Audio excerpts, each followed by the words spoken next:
This is the Detroit Sports Podcast Network.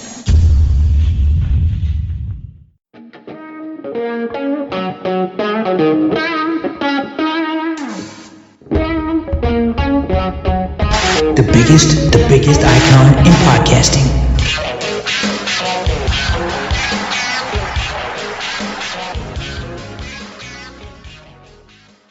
Welcome in, everybody, to this week's episode of the DocNJock Wrestling Podcast. I'm your host, Adam the Jock Strozinski, and on today's show, going to be a little bit different. Normally, we've got a ton in news and notes. We don't have a ton, but we do have some good news about Roman Reigns, and we'll get to that a little bit later on in the show. But it was I guess we'll call it an impactful, newsworthy week in wrestling. Of course, we're going to take a look at what took place with AEW. We'll touch on Impact.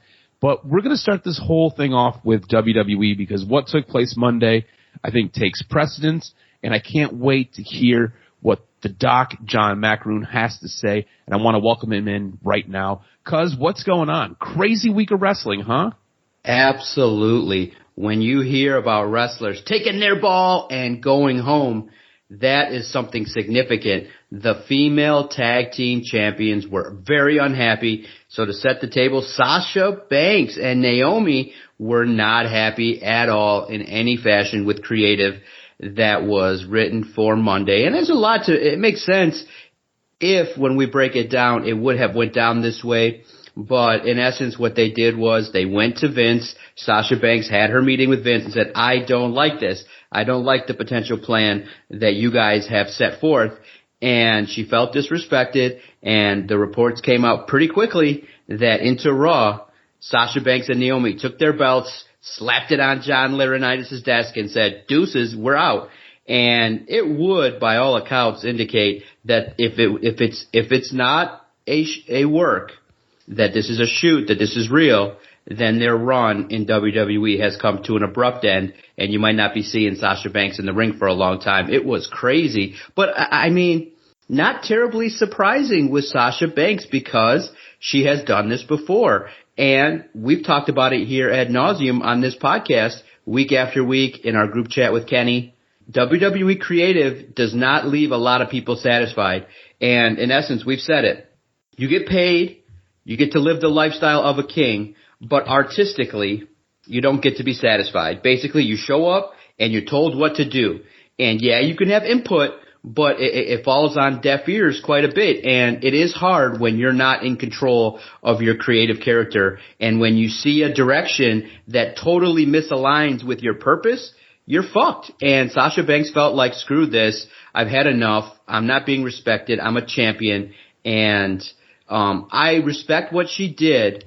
But I think now, looking at it for me, knowing what WWE is, the machine that it is, seeing all the wrestlers that have left because of it, if you're in WWE, take the paycheck, do the job, and go home.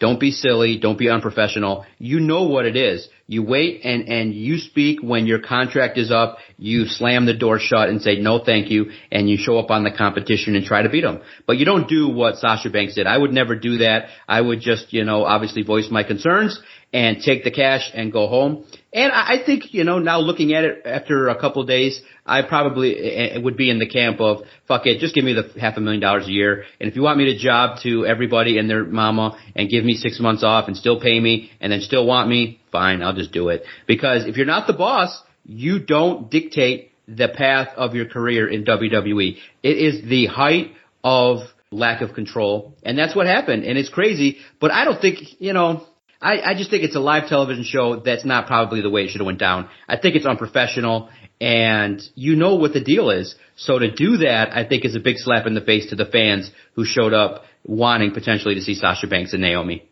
And this is a story that really has unfolded over the course of an entire week. And it started in that broadcast on Monday, like you said, like very quickly. This got out, and very quickly this was talked about, and WWE addressed it on their show. WWE addressed it in a tweet, and you don't ever see this with WWE. It's weird to see WWE come out and be so, I don't know if brazen or so open about everything. In their initial statement when Sasha and Naomi walked out, this ended up hitting just before Raw ended on Monday night. When Sasha and Naomi arrived at the arena this afternoon, they were informed of their participation in the main event of tonight's Monday Night Raw. During the broadcast, they walked into WWE Head of Talent Relations John Laurinaitis' office with their suitcases in hand, placed their tag team championship belts on his desk, and walked out, like you had just stated. They claimed they weren't respected enough as a tag team champions, and even though they had 8 hours to rehearse and construct their match, they claimed they were uncomfortable in the ring with two of their opponents, even though they had matches with those individuals in the past with no consequences.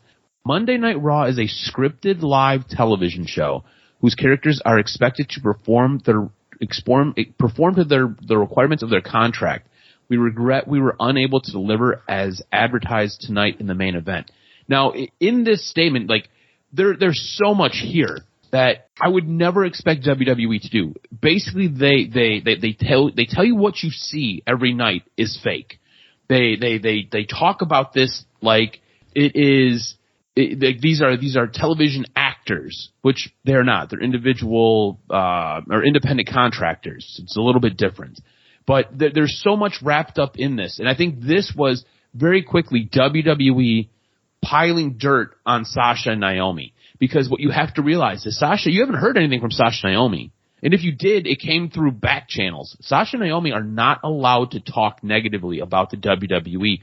Otherwise, their contracts are terminated immediately. There's a clause in their contracts that state that if they disparage the company that they work for, then they no longer have a contract. So WWE has done a really good job of backing a Brinks truck up of dirt and dumping it on Sasha and Naomi. You even had the announcers on Monday go out of their way to bury both of them. And then you wrap around back to Friday, right? Because there was all kinds of stuff going on during the week regarding this. You come back around to Friday, and it's announced that both Sasha and Naomi are stripped of their titles. Both Sasha and Naomi are now suspended. And then you again get Michael Cole basically throwing that last heap of dirt on their graves. Good on Pat McAfee for staying out of it, but geez Louise, like this is really weird to me. This is where it gets a little bit wonky, right? Because we have seen Sasha do this. Sasha has walked out, especially when it comes to the tag team championship belts. You remember her and Bayley weren't happy with the direction that they were going when they were a tag team champion. And you see this again with Sasha where she's like, I'm good. I'm out.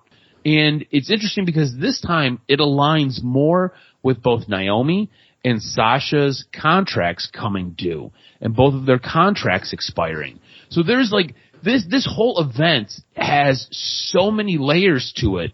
It's really rich in story, and it's interesting because there is so much going on. You never see WWE come out this immediate and basically bury a talent, and that's what they've done here. So with that said, with that said, I think the very basic question that you ask first, because it is so new, you never see it addressed like that. So the biggest question that emerged first when this happened is work or shoot. Any chance this is part of a storyline? Because what tells me that it's not is that this has happened before, that it kind of has the feel of individuals that when you meet with Vince and he tells you that he's not happy with the creative storyline, where does this go? How do you then pay it off? If it was real, then what happens? So it doesn't lend to this being a storyline situation for me. So that's why I feel like it's a total shoot. It's a total situation in which these two individuals are very unhappy and they took their ball and they went home in the worst possible way. I have a hard time, maybe you could, if it was a storyline, how it would work out.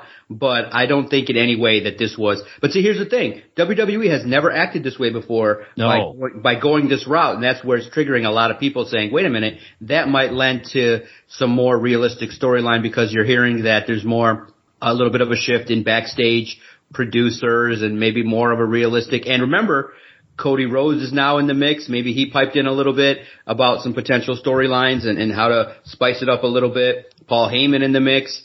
But, for me, I just think that this lends to the end of Sasha and Naomi in WWE. It's crazy, but I would be very impressed if this was a part of a storyline.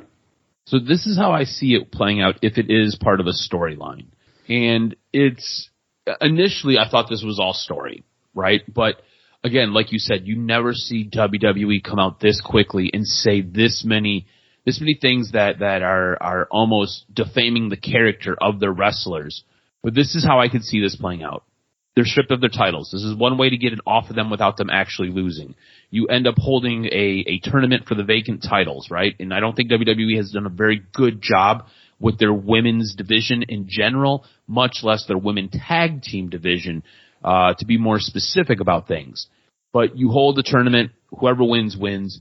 Naomi and Sasha are kept off of TV for a couple of months. Maybe 2, maybe 3, right? Because obviously they're suspended, we all know. They end up making a surprise appearance, and you could have them almost NWO-esque, right? You remember how when the Outsiders showed up at WCW? Almost in that respect. You can have Sasha and you can have Naomi show up almost as though they're watching what's taking place on a Monday Night Raw or on SmackDown. And then next week you could have them actually cross the barrier and get over and get into the ring. And then you could have them address whoever is the champion at that time. And you could basically say, look, you never took those titles off us. We came back for what we want, for what's ours. We want those belts. And then that's how you can bring them back. It's one of those things where sometimes you just kind of have to go away for a little bit. They both in tweets had mentioned that they're a little bit burned out with everything that's going on. Also, with WWE, I'm not sure if you've realized this or not, and I know I have, especially with what we're going to talk about next regarding Cody Rhodes. WWE has done this thing where they're kind of switching gears, kind of taking a page out of AEW's book, trying to build a little bit more long-term stories, trying to tell you a bigger, broader picture for whatever is going on with their characters. This could be a long-term story build. This could be one of those things. This could be basically the very infancy of something with Sasha and Naomi that doesn't get paid off till months later on down the line. And the way the word is, and the way that they view Naomi is she doesn't have many options. She's coming back no matter what. I think we both agree Sasha Banks could show up in AEW and she could tear up that women's division. It'd be really interesting to see her do work there. So I think with Sasha, there's a little bit more apprehension as to what could take place with her contract. But with Naomi, they feel like she's going no place, especially since she is married into the Usos and she is part of that faction and that family, even though she doesn't portray it on TV. So that's the one way I could see this being played out as a long-term story. But I do want to go back to what you said, where you feel this is real life. They took the ball, they went home. We had talked about it very early in this segment. Sasha has done this more than once. This is at least the second high-profile time that she has taken her ball and went home as a champion. Do you think Sasha sees herself as a martyr, or do you think she's just very difficult to work with? And I ask this because a lot of times what happens is she could see herself doing something to help elevate and bring up the women's division, trying to make it more important, forcing it in front of Vince, forcing it in front of creative to say, you need to do better because what you're giving us is absolute shit. So be better. So in that respect, she sees herself as a martyr. Just being difficult to work with, I'm not getting what I want. I'm going home and I'm taking my ball. I see this as pure creative differences. So it lends to the thought, because you sit back and you say, okay, she's unhappy with what's going to go down on Raw. What potentially could have been written on that paper that would have said, I'm being disrespected, our tag titles are being disrespected? Now, there's rumors that potentially Naomi was going to win this match on Monday to be able to set up an opportunity to win the title, to set up an opportunity for her to have a championship opportunity at the next pay-per-view. Okay, so Naomi's going to win it. What would piss off Sasha Banks to the highest degree and make her feel disrespected is if they say, you know what, Vince sits in his desk and says, you know what, I want to make Naomi credible. We don't really want to take the shine off of Becky, so let's just have Naomi pin Sasha in the middle of the ring. And then that would literally flatten their run right there and then. You're like, wait a minute, that's her partner. She's going in there and she pins her. Now Vince would potentially think that, okay, that gives Naomi the nice credibility to go on to be believable that she's a champion, that she could do the thing. But if you're Naomi and Sasha's like, I'm not happy, and dude, you stick with it and you say, look, Sasha's pissed. You could have played your hand, because guess what could have happened? You then say, look, guys, you pitch it. You say, look, I got a new contract coming.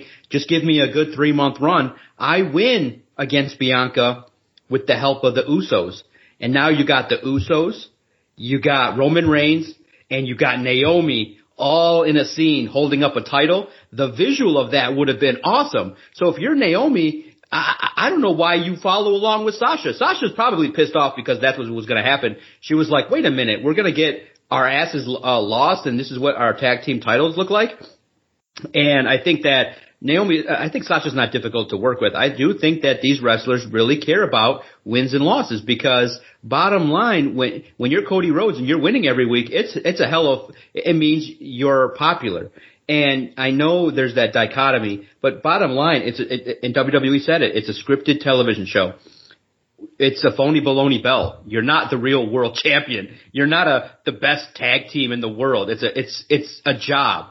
So if you're making over $1 million a year doing it, I just told myself, I would get disheartened, and I would probably end up leaving for a little bit more input in my creative after I took the 2-3 years and made a couple $1 million. But in WWE, sometimes you're the flavor of the month, sometimes you're gone. But if you think long term, when you're over, you can set yourself up to do signings forever and make your life really comfortable for the rest of your life. But bottom line, grinding on the road, the travel, it makes it hard to sit there and show up and be like, you show up and you're like, what the fuck? Naomi's pinning me today. What? No, she could say, look, Naomi can win it, no problem. Sasha wouldn't have a problem, but have her pin Becky, have her pin anybody but me. What the fuck? We're the tag champs. And then I think the most probably disheartening part for Sasha was when you go to Vince. I mean, the man's 75 years old plus.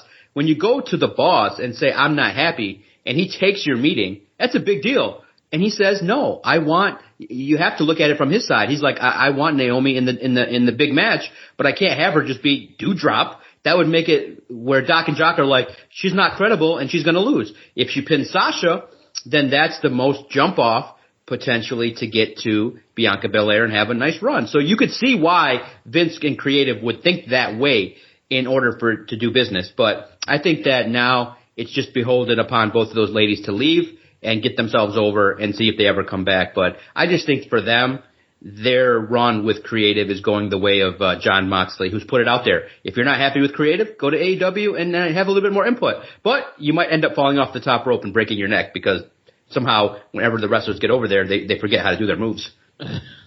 We're going to talk about some sloppiness in AEW coming up a little bit later on, just to tease what's in the back half of this program. Now, I do want to bring up what took place with Cody Rhodes, because like we said, long-term story building. And I think we're seeing it here with Cody Rhodes and Seth Rollins. We are getting multiple series of this act, right? This will now be going into the third series of this act. And Cody Rhodes, I thought, cut a hell of a promo on Monday night. It was so good. I had it on television. I was in the kitchen. I think I was washing dishes. And I was listening and watching. I stopped everything I was doing. And out loud, I said, wow, this is really good. I looked at Alyssa, because she's a huge wrestling fan now. And I said, he's killing it. And she was like, yeah, this is really, really good. Like, she stopped and she turned and she was looking in her chairs. Like, she was talking to the back of my head as I was washing dishes, and I was kind of listening to Cody. I was listening to her. ADHD, just in hyperactivity, just taking it all in. And then I basically drowned her out, and I turned, stopped what I was doing, paid attention to directly what Cody was saying, and I looked at her and I was like, this is really good. And she turned and she was like, yeah, this is really good. And we were both just sucked into the Cody Rhodes promo. I think Cody Rhodes has gone to WWE. He's taken some of that creative freedom that he had when he was at AEW, and I think he has taken what he has learned by going away from WWE and has brought it back to WWE and has done a fantastic job at a couple of things. 1, telling good stories. 2, cutting great promos. 3, getting that interaction and getting that rise out of the crowd. We both know that he's over and the WWE Universe is going to pop for him every time they see him, but you know what? He uses that. And being in a program with Seth Rollins, I think, is absolutely fantastic. What did you think about this Cody Rhodes promo? And you can even double down if you want to and talk about the response from Seth Rollins.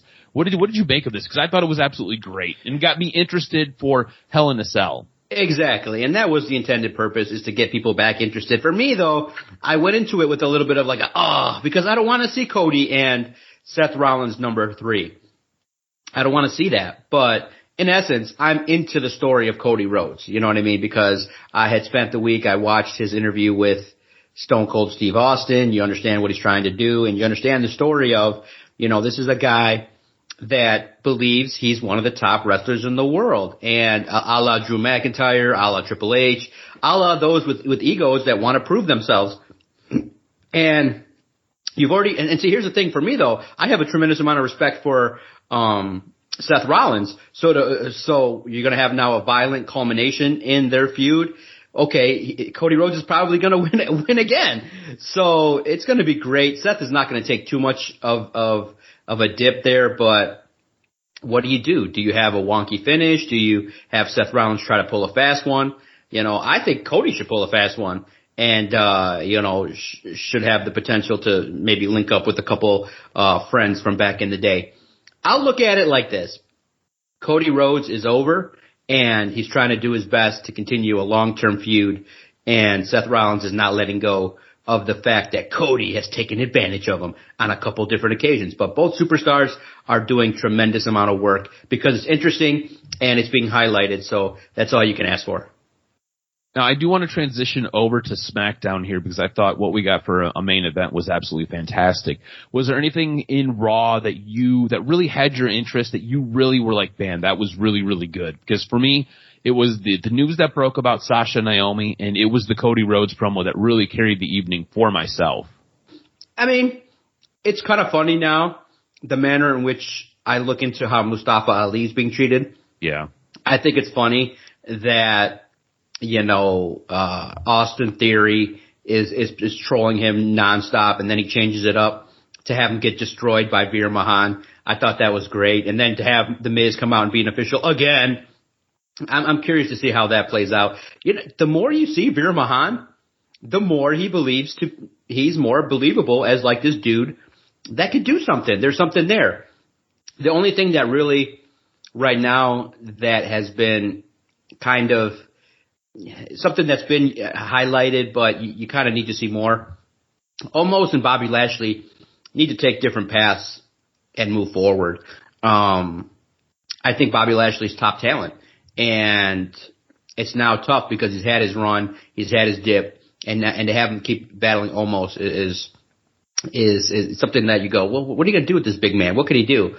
So I'm curious to see where that goes. But for me, definitely the highlight is always going to be the opportunity to see Cody Rhodes and see where he goes. Yeah, the steel cage match that Omos and Bobby Lashley had was interesting. I don't think Omos is a good wrestler at all. I think Bobby Lashley getting thrown through the cage, I think it does a couple of things, helps get Omos over as being a threat, but also Bobby Lashley gets the win. I think you're right.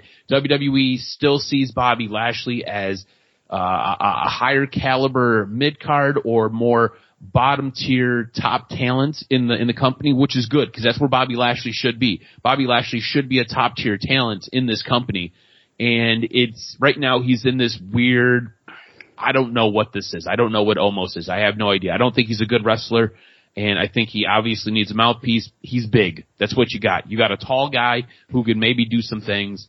I thought that was a really interesting way to finish that, and I thought it was probably the best way to finish that. Now, like I said, I thought SmackDown was a really good show. I really enjoyed SmackDown this week again. I thought the main event was absolutely fantastic between the Usos and RK Bro to unify the tag belts. Now, as this match started to unfold, it looked like Matt Riddle took a nasty bump. Originally, I thought it was higher up on his back. I thought when he got whipped into the corner, I thought he hit his, basically kind of in the solar plexus, hit that on the turnbuckle, and that's what hurt him. In that match, The referee goes up with the X. He has to pull one of the Usos off of Matt Riddle, and he's trying to interfere to keep them away. Randy Orton has to step in and basically say, look, man, calm down. Like this, there's a legit problem here. Referee comes in, or I'm sorry, the medical staff comes in, checks on Matt Riddle. We go to break. We come back. They're wrestling again.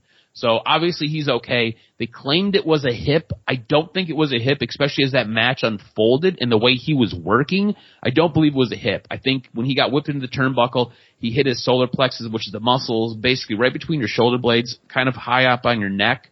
I think he hit that on the turnbuckle, and I think that stunned him for a little bit. He had a little bit of a stinger, was able to work through it. I thought it was a really good match.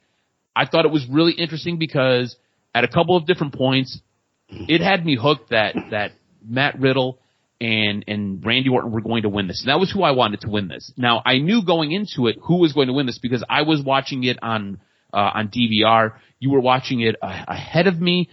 So you and Kenny had basically gone back and forth about who won this match. So I knew going into it who won. But you could tell a good match when you know the outcome and you're watching it. You can still sit on the edge of your seat and still believe that another tag team is going to win this. That's a great match. And that's what we got on TV. I thought this was outstanding. In the end, Roman Reigns has to get involved. He interferes. Matt Riddle ends up taking the pin. And then after that, all chaos breaks out. Roman Reigns and the Usos completely absolutely destroy Randy Orton and Matt Riddle. What did you make of this match? What did you think of this main event? Because I thought it was fantastic, and I think it sets up this next chapter for Roman Reigns, who, word on the street is going to take on Matt Riddle. After Matt Riddle, he will take on Randy Orton. After Randy Orton, he will take on Drew McIntyre. That's kind of the succession plan that is laid out for Roman Reigns coming up in the very near future.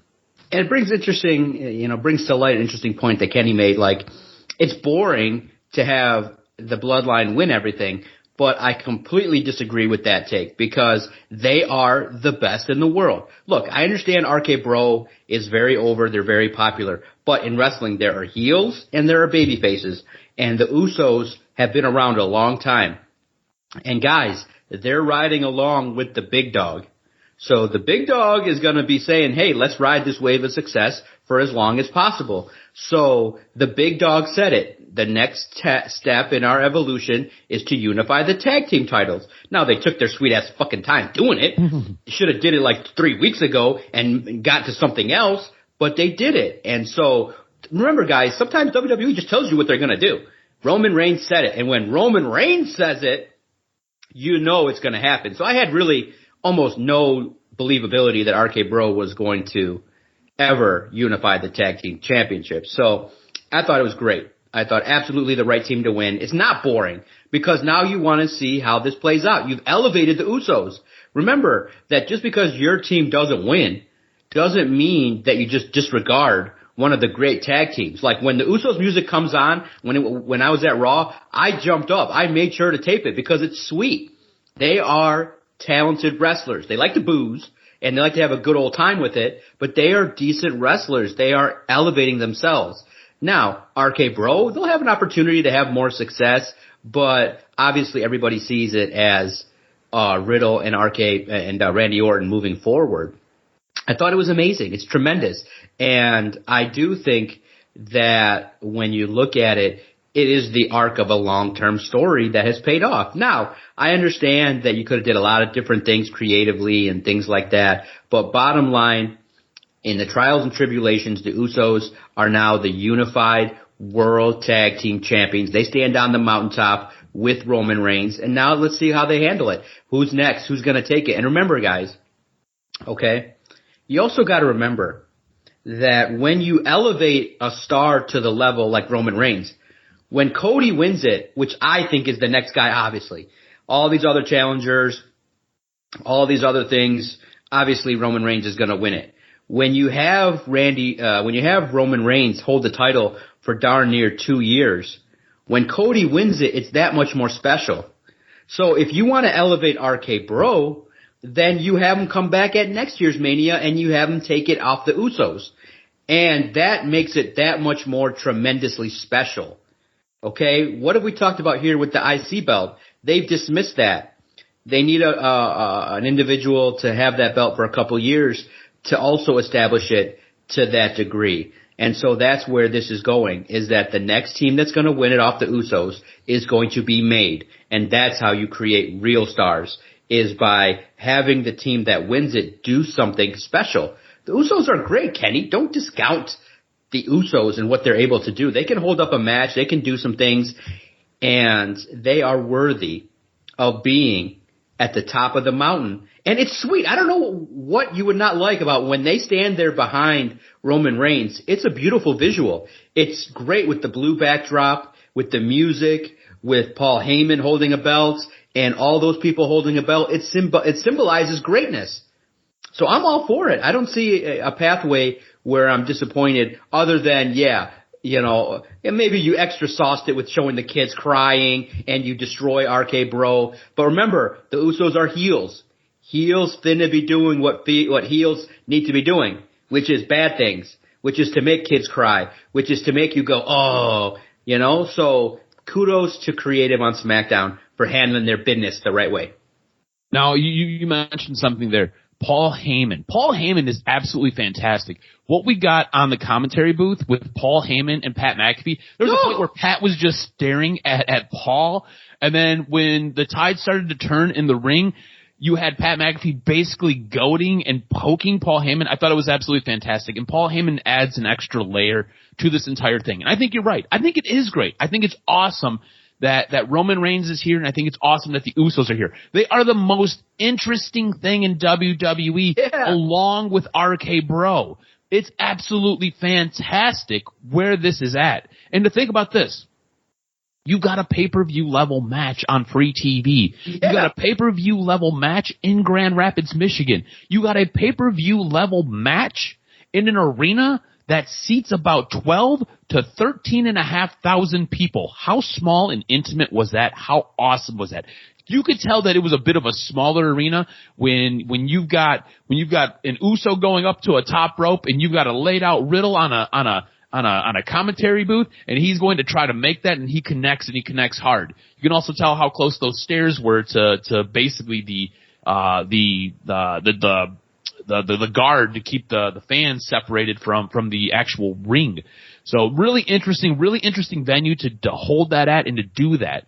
Now, as this unfolded, this made me ask myself a question out loud, because I do watch wrestling and I do talk to myself a lot. You can tell as we kind of do these, I'm always talking out loud. I'm always posing these questions, and those questions usually find their way onto our rundown. We now have the tag team belts. We have the women's that are open. We've got the men's that are all on one team, and we have the world championship belts that are all on one team. And everything is unified. What do you want to happen now? Because what I would love to see happen is for us to consolidate everything. For us to have one set of women tag team belts, one set of men tag team belts, one world championship, for us to have an intercontinental championship, and then for us to turn the U.S. championship into something like the television championship, and just have single championships, not to have all of these belts. I think all of these belts gets really gimmicky, and I don't like it.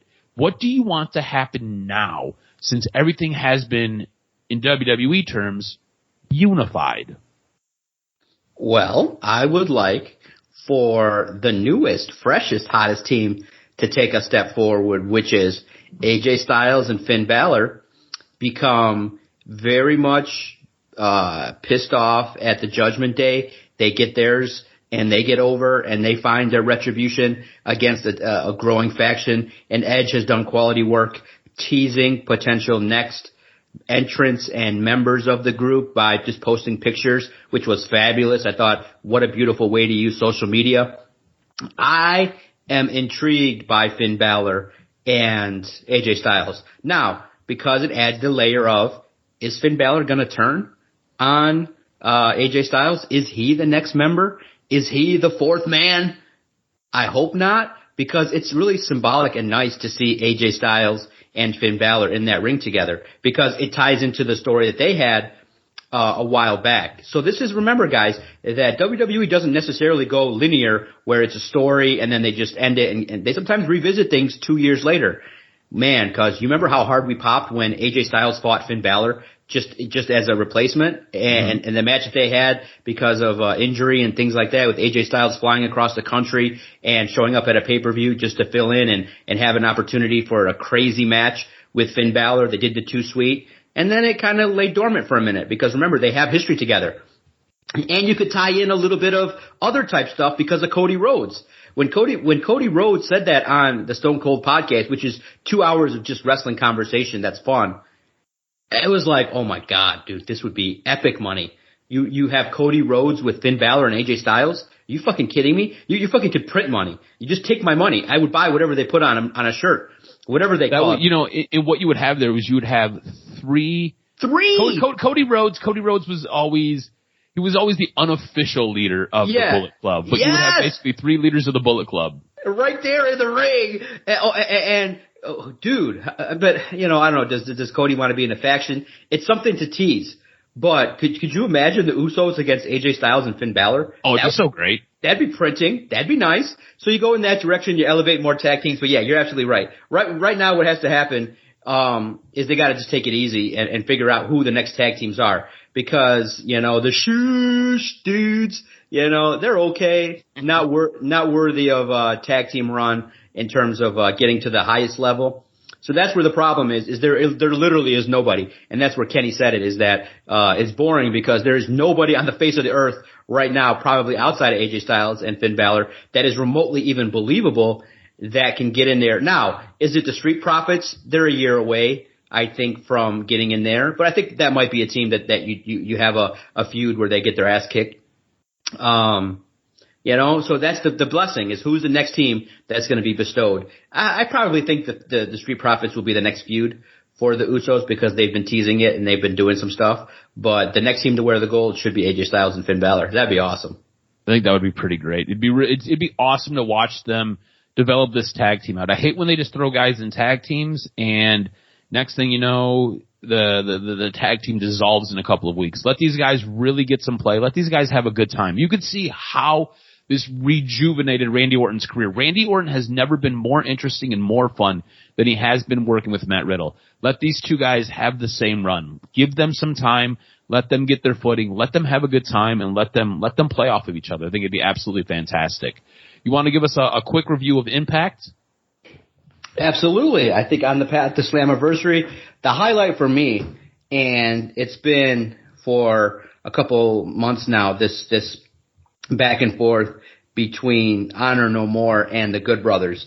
And I thought really they had a quality match, and you realize that Matt Taven and Mike Bennett have the opportunity, you know, to do some things. And you know, they have this match. Maria Kanellis joined Tom Hannafin and Matthew Rehwoldt at the commentary position for the match. The match was decent.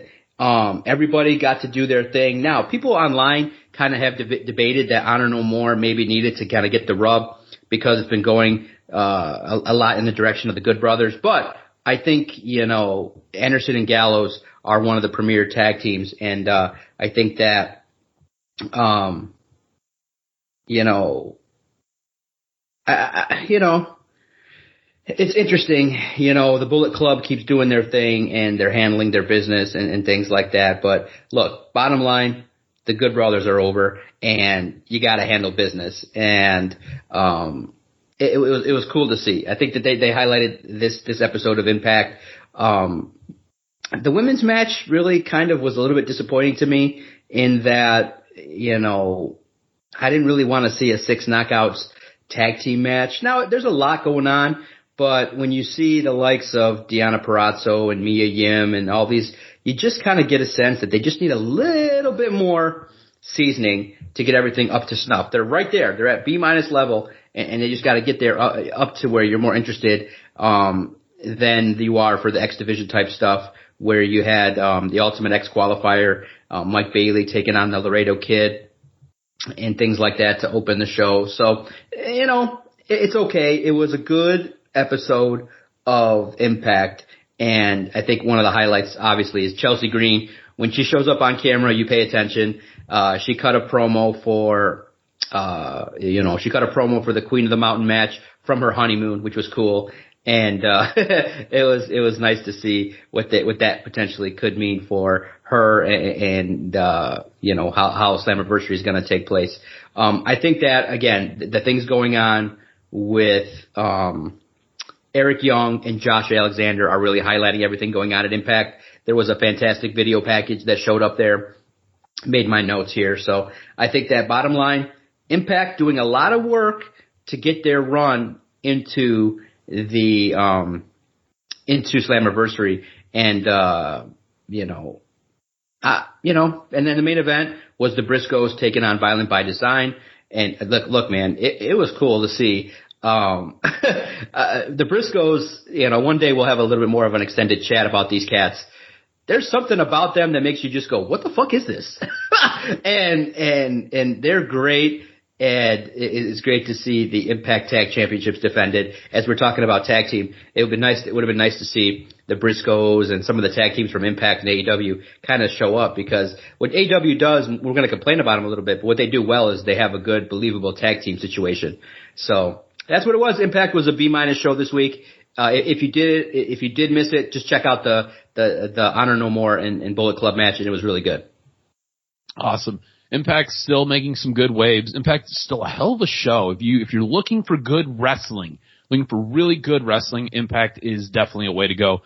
Airs every Thursday night. It's kind of our in-between from what we get with AEW, which we're about to talk about, and SmackDown, which we just talked about shortly ago. Now, lots of good and some bad with Dynamite this week, and I don't really know where we should start with this. I think maybe we start with the good and what really entertained us, and then I think we just kind of hammer on the bad, because there was some bad, and I think it really derailed some of this show. I thought this first hour was really good, really clean. I thought this second hour was incredibly rushed, and it felt like it was very disjointed. Some of the good that I really liked from this show, I loved what we got from the Jericho Appreciation Society and what we got from Blackpool Combat Club, along with Eddie Kingston and Santana and Ortiz. I thought that was really interesting. I thought that was really good. I thought the back and forth was nice. Thought it maybe ran a little bit long, and that added to some issues that we got later on. Thought Wardlow and MJF, I thought they're continuing to build this, and I'm really interested in this. I am very interested in this, and I thought this was absolutely fantastic. This, too, maybe ran a little bit long, but again, I was okay with this. And as far as some of the bad goes, we were promised a match between Adam Cole and Jeff Hardy, and it got less than 8 minutes. What? And of course, as things kind of go, things end up running a little bit long, and that cuts into things that take place at the back half of the show, and that match probably suffered the most. Also, we ended up with this weird Serena Deep thing in the middle. I'm just going to refer to it as a thing. And I don't know if it necessarily needed to be there. What did you like about Dynamite? And what were some of the things that you didn't like about Dynamite? And I don't want you to go too deep into what you didn't like about Dynamite, because I know where you stand as far as them putting their show together to give us everything that they're promising us to give us. And I want to save that for our next bit of discussion with Dynamite and some of the issues with time management. But what did you like? What didn't you like? I agree with you lockstep. Time management was brutal. You have two superstars that deserve more than 8 minutes. You're like, it's Adam Cole and Jeff Hardy. I want to see them go. And especially when you've had wrestling matches go 20 minutes on Dynamite before. So I was excited to see who the Jokers were going to be, men and women. And you start off the show with a little bit of a pop. Johnny Drip Drip. That's awesome. Nice. Yeah. And that got derailed because it looked like Drip Drip and Samoa Joe had never even talked to each other. They were just like, and I think everybody did take offense to it. I did too. When Drip Drip is signaling to Samoa Joe to move, you're kind of ruining the business. Like, wait a minute. Like, either you sense that he's not in the right spot and you don't do it, you come down, or you're doing your shit. You know what I mean? If he's not going to protect you and do it right, don't do it at all. You just come down and do a drop kick. But Drip Drip was like, unfortunately, it's like when you have your favorite band and you're so hyped to see them, and you show up and you're like, oh, they look like the 80-year-old version of guys that are hungover and they're kind of going through the motions. That sucked. And it sucked to see Drip Drip like that, only to have him lose. The woman, I mean, that's not a debut, so I'm like, oh, the screaming gal. Oh, okay. Yeah. So that was that. For a Joker, that was kind of a letdown. And you know what? This is something that Tony Khan has created. This is a problem that Tony Khan has backed himself into. He needs to now deliver every time there's supposed to be a surprise, which doesn't always need to be the case, but he has backed himself into this corner because of everything that he has done. Like when you're going to debut Keith Lee, and that's not enough, so you double down and you bring in Switchblade Jay White. And it's like, okay, now the fans' expectation is that every time. Exactly. So you're right. Like the Jokers, I thought Johnny Drip Drip great, but Mayaki or Muaki or whatever her name is, not necessarily very good. Yep, exactly. So I'm in lockstep with you in regards to everything else. Everything just went too long. I'm like, exactly, the Serena Deeb thing was way too long, and I'm like, this could have just been left on dark. It could have been left as something that could have been, I mean, that was literally perfect for Rampage.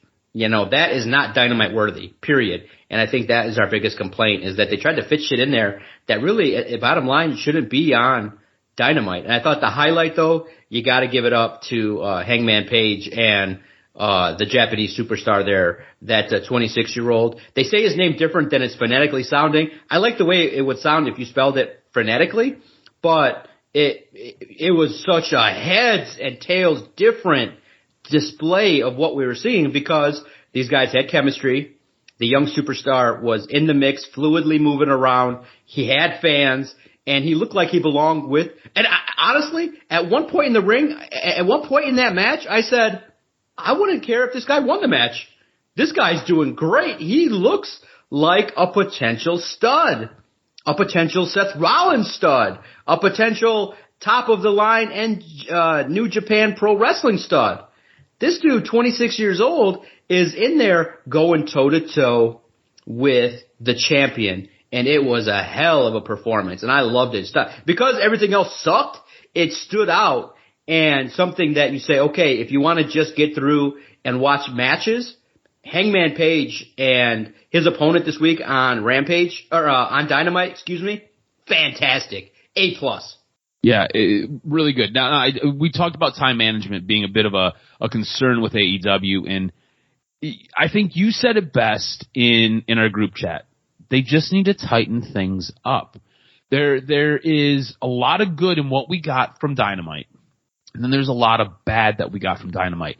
I think with the way that you end up rushing through your main event and you give them less than 8 minutes, you basically cut their entrances and then you give them 8 minutes. Like, it felt like it was so rushed. There was a point where, and a lot of times I will watch the clock, right? I will see how much time they're about to give a match. I didn't do that this week. And when this match was nearing its end, I was like, holy shit, it's already over? I was like, what time is it? I had to quickly look. That's how good AEW was. It sucked me out of the realm where I'm watching the clock, checking on things, and I was like, holy cow, this is over already? There are things that just definitely need to be tightened. Like, screws need to be tightened. And I think it has a lot to do with what happens with Tony Khan and the way he runs his programming. I think he allows a lot of creativity, and he allows a lot of time for a lot of the talent to do what they want. But at a certain point, you have to be the one in charge of the boat. You have to be the one in charge of what is going on.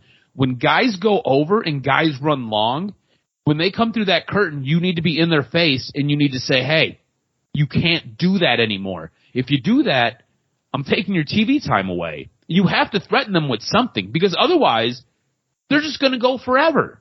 You know, like the Jericho Appreciation Society and the Blackpool Combat Club, that segment was long. We didn't need to pass the microphones around. I thought it was really good. I thought Jericho did a great job. I thought William Regal did a great job. I thought everybody involved did a really good job with that segment. Didn't have to be that long. The Serena Deep segment, it was disjointed as hell. I don't know what that was. You could cut that. You could cut that. You could do some backstage thing and air it on Dynamite. It'll be fine. Or air it on Rampage. It'll be fine. You have to tighten the screws, and you have to take control over your wrestlers. This is the one thing that Vince has and WWE has over AEW. Vince knows what the hell's going on with his time all the time. Nobody is running over on Vince. You had Razor Ramon and you had Shawn Michaels both go over in a pay-per-view. That was the last time they went over in a pay-per-view. And they killed it in that show. But nobody goes over on Vince. Tony Khan needs to set a precedence and needs to establish that locker room respect with the guys where you're going to respect my timeline, you're going to respect my rundown, and you're not going to go over. Because this leads to other issues. What other issues do you see AEW having along with the time management? Because I know you see a lot. You see a lot of work. Yes. Okay. And you recognize, you got to also remember what this is called. All Elite Wrestling. We are the home of professional wrestling, not the entertainment shit that WWE puts out. Remember, this is the narrative, the premise of your company. Okay? But bottom line, Drip Drip opens the show and he does a 450 splash onto his knees. And he has to jump over, and then All Elite tags that in their social media and promotes that, where all the comments are like, why would you share that? It was a botch. And what happens is that it has to not only be time, what you're putting on there, the wrestling has to be crisper. Like, what are you talking about? Just let them go out there and do this. Now, remember that when we look at things, and this is how life goes, as we tend to work in extremes, where WWE is fine-tuned probably to the move, where they're like, all right, you guys go talk about it and tell us your move, where it's going to be this, and this on a paper, and they're like, okay, maybe the producer will say, okay, maybe instead of a headlock, stretch here, you put it here, and and that's how they go. They talk about everything. Whereas you can tell in All Elite, it's just like, all right, Drip Drip, Samoa Joe, you got 11 minutes, and Joe's going over. Bye. No, we need a little bit more, like maybe just a little bit more where the producer's like, okay, here, do this move here, do da. And the wrestling has to be crisp. Basically what happens is, and it's wrestling, it happens in the course of a show, but not as much on WWE as it does in AEW, where it kind of has the feel like where one guy's supposed to do a chop, but then the other guy starts to throw a punch. So it looks like it's not fluid. It looks like two people are doing two different things at the exact same time. You know what I mean? It's like you don't throw a punch when you're about to get kicked. You know what I mean? You bend your head down and you get kicked. So what is going on in AEW is the wrestling is not as good. And it shows because when, I'm just going to say how I like it, Takeshita does his business and he's fluid, moving around, move to move, and it goes into Hangman Page and it's back and forth. That's what it's supposed to be at the basic level. You can't get on TV if you can't wrestle. Period. A lot of women, botches, a lot of moves not done right, a lot of kind of this weird herky-jerky too, like they're not communicating properly. All Elite Wrestling has to step their game up in regards to when you're putting the guys that are younger into that ring, they better start doing their work on Dark and all the other shit that you got going on. And when it shows up on television on Wednesday, when you get 1 million people watching, the 1 million people are hardcore fans. You're not catching like the casual fan. You're catching the marks. And we're watching it all and going, what the fuck? Why is Drip Drip? I mean, that's the culmination. Why the fuck is Drip Drip not once, not twice, 3 times signaling to Samoa Joe to move? That should not happen. That is beyond unprofessional, beyond what is Samoa Joe doing? You know, I blame them both. Like, you see him signal to you once, move your ass. You know, you can't have that. It's professional wrestling, which means crispness. It means understanding of the moves and psychology of the ring. And it means that when you go on television, you highlight the skills that brought you to the dance. And AEW has been slipping a lot lately. And, you know, when you look at it, I just say this. Bringing in Drip Drip, you probably didn't even need to do it. Man's beyond his prime. You bring in a Matt Cardona. Where is he? Why isn't he on that show? Why isn't he the wild card? Why isn't he in there? Why isn't William Morrissey in there? Highlight younger cats. You're stepping into the water of WCW when they failed. You're bringing in all these older dudes that get cut. You don't have to sign everybody to AEW that gets released from from WWE. Bring in the best of the best, because your roster's getting bloated, and especially when they get to the ring and they don't look right, oh, forget about it. That is the height of something that pisses me off, and I think you agree with me. Yeah, no, I absolutely agree with you. Yeah. I do think the roster is getting a little bit bloated for AEW, and I don't know what you're going to end up doing with all this talent. Now, AEW does do something a little bit different than WWE, where they allow you to go work other promotions that aren't WWE. And that's great, because you can keep yourself active, you can go make money when you're not on television, you can keep building your name if you do it right. But at the same point, you run out of TV room, and guys are fighting for TV room. Matt Caster did an interview on Busted Open this week where he talked about how you have to fight for your TV time, where you have to fight to get the television, because you do have to remember some of these guys can't get over to Japan, and honestly, Ring of Honor doesn't have a TV deal yet, at least that we know of. So you're a little bit limited. So you can go work the indie circuit. But at the same point, let's be honest, the indie circuit doesn't pay as much as you selling your merch at an AEW show, doesn't pay as much as the eyeballs that get on you when you're in AEW, because that leads to other sources of revenue. So it becomes really, really difficult. And it's one of those things. You don't need to sign every talent that leaves WWE. You don't have to. Like we had Big Damo, who used to be Killian Dane in WWE/NXT. He's now on AEW. He appeared on Rampage on Friday night. And it's one of those things, like, he basically showed up and there was like little fanfare. Like, a lot of guys didn't even recognize who that was, because he has changed his look a little bit. But it's like, this is another case where this is another guy who's brought in, and I don't know if he signed a contract. I don't know if it's a long-term contract. I don't know if he just was brought in for the show.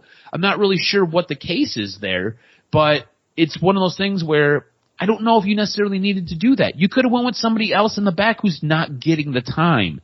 And I think it kind of runs twofold, right? Because we both are saying we want it more crisp. We want it to be better. And some of the guys in the back, I think, just aren't there yet. Now, AEW has let some guys go. There have been some guys whose contracts have not been renewed. You had Marco Stunt, Joey Janela. Those guys, their contracts have not been renewed. So it'll be interesting to kind of see how this plays out going forward. But at the same time, it is a little bit frustrating as you watch this. I want to double back to Dynamite, though, because what is one thing that you would have cut out of Dynamite to save, I don't know, Serena Deeb. 5, 10, 50, yeah, me too. Serena Deeb. Cut it. Cut it right out. It was so herky-jerky. It made no sense, right? No sense whatsoever, and didn't need to be there. It didn't need to be on the show at all. I'm not respecting Serena Deeb anymore because of it. I'm actually pissed. It was such a disjointed segment, didn't make any sense. And I feel like for Thunder Rosa, I feel like she's a great champion. I don't feel like she's getting the same respect or she's getting the same time as Britt Baker was getting. And I don't know why. I don't know what the issue is here. I don't know if there's a bigger game plan to it or not, but I'm just not understanding where we're at or what we're doing with her as the champion. We haven't seen her in the ring at all. And when we have seen her in the ring, she has basically been beat and she has been beaten up. It doesn't make any sense to me. I know we bagged on Dynamite. I thought Dynamite was a really good show. What was your show of the week? SmackDown. When you have the unification, it was solid all the way through. And I thought that Sami Zayn and the Nakamura situation was awesome too. So SmackDown gets it for me. Yeah, SmackDown for me as well. Look, there were just too many loose ends, too many things that really needed to be tightened up, too many screws that needed to be ratcheted down on AEW for me to be able to give it the nod. So I'm going to go with SmackDown as well. I thought it was a very enjoyable show this week. All right, cuz, it's that time of the show. Hit me with this week's professional wrestling news and notes. What made your list? So a really short week of news and notes, but some really good news if you're a Roman Reigns fan. Roman Reigns will remain a full-time player in WWE. According to Andrew Zarian, who reported on Wrestling Observer Live, the undisputed WWE Universal Champion Roman Reigns will remain a full-time performer for WWE under his new deal. There are some changes, and those changes being He'll be absent from smaller market house shows and the occasional time off. So it sounds like he was able to negotiate a little bit more PTO for himself, as well as not having to do the random house show in Poughkeepsie, which is pretty cool for him.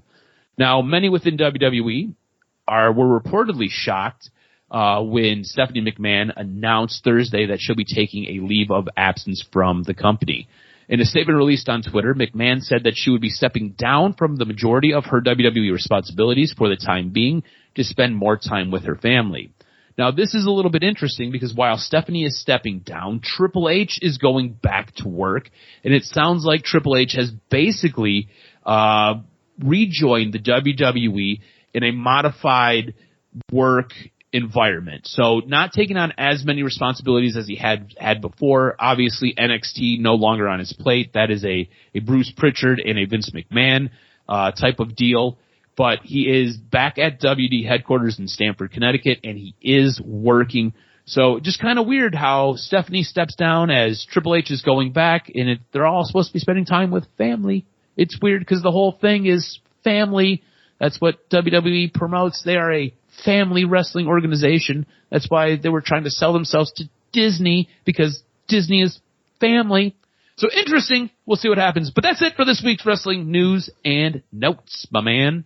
Yeah, talk about family. It seems like when you spend so much time together, all the wrestlers like to keep it all in the family by dating and hooking up with each other. You know what I mean? It's like, oh, you know, I wonder if Liv and Finn Balor are going to get down to business. Let's get down to business. What's that got to do with it?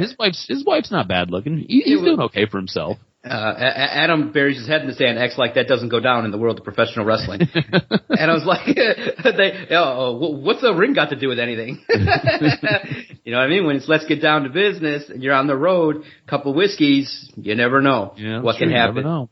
Might make for a great storyline too. You never know. Make sure you follow Adam on Twitter at AdamRSTROZ. Follow the network at Detroit Podcast. If you agreed or disagreed with anything that you've heard this week, let us know. Always enjoy the banter talking professional wrestling. This week's DocNJock Wrestling Podcast coming to a close. Let's see what happens with Sasha and Naomi. Do they end up being elite, or do they end up staying puppets in the creative world of the wrestling live scripted show known as WWE? Thanks, guys. Let's talk next week.